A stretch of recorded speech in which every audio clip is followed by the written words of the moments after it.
was born and raised in Atlanta, Georgia. I was raised by a single mother, and we moved a lot. I went to 6 different elementary schools and 4 different high schools. I went off to college on a basketball scholarship, majored in accounting. Once I graduated, came back to Atlanta and worked at Georgia Pacific, joined them as a cost accountant. While I was a cost accountant, I noticed that data processing, what we used to call IT back then, and accounting, we were missing each other. So I saw there was a need for a person in the middle, and I wanted to be part of that change. My biggest challenge in my professional career came when I gave my first big presentation to a room full of powerful people. I'll never forget, I was 5 minutes into the presentation, and the most powerful man in the room said, "Time out.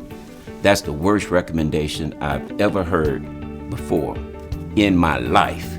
He just didn't say that day, that week, he said his whole life. And I'm saying, man, you're about 60, you've heard some worse stuff than what I just said. Well, I guess it was, because next thing I knew, I was no longer a project leader.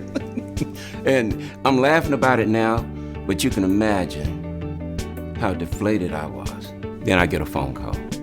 It is from that same person. He came to realize what I was saying was right, and he respected the way that I had the courage to stand up there and make a recommendation that was different than what prevailing wisdom was. And we wound up going with that recommendation.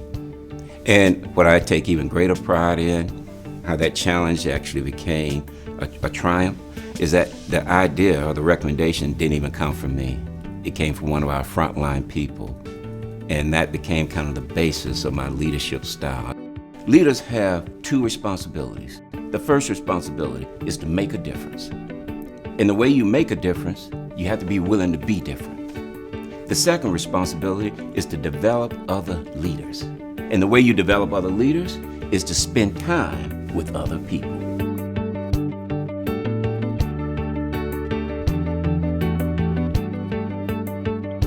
He impacts so many people, and what he leaves behind is hope. When you finish working with James, you have hope. So people really admire and respect him, and you can know technology, but sometimes it's harder to know people, and he knows people. I think James has done what every CIO dreams about doing, and that's that you want to be more than just a CIO. We need every single talented, smart, capable person out there that we can recruit into IT to be there. And I think James's legacy will be showing other people that this is an exciting place to be. You can not only do it, but you can thrive. My advice for the next generation of IT leaders is to take more risk. You got to be willing to be wrong for the right reasons. You got to be willing to get lost for the right destination. That's what bridge building is about. That's what risk taking is about.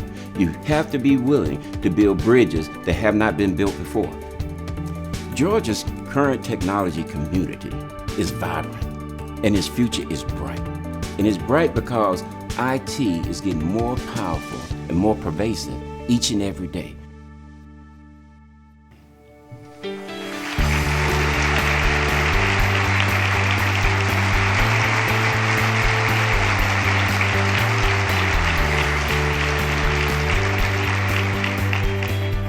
As I stand here accepting this tremendous honor, it takes me back 12 years ago to when I was standing in front of a classroom on career day in front of 9th graders at my old inner city high school, Booker T. Washington here in Atlanta. And I remember when the teacher said, "Our next presenter is James Dallas, CIO." You can imagine the reaction of those 9th graders. It was like big whoop. They had no idea what the title meant, okay? And they had no idea what I did.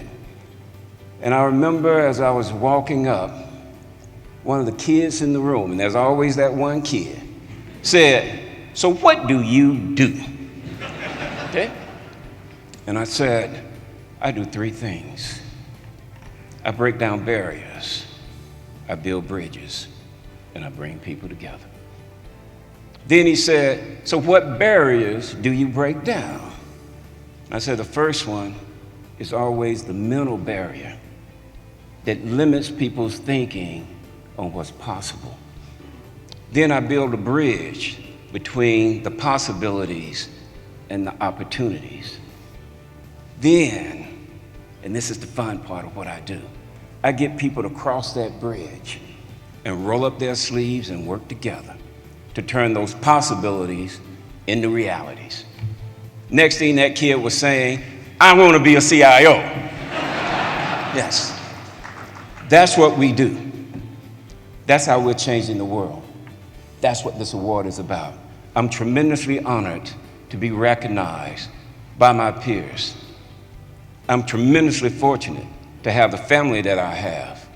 My partner of 37 years, my wife Celeste, our 3 beautiful daughters, our outstanding son-in-law, and we brought our grandson with us, all 9 months old, Logan, because we want to see, and we want him to see what he can be.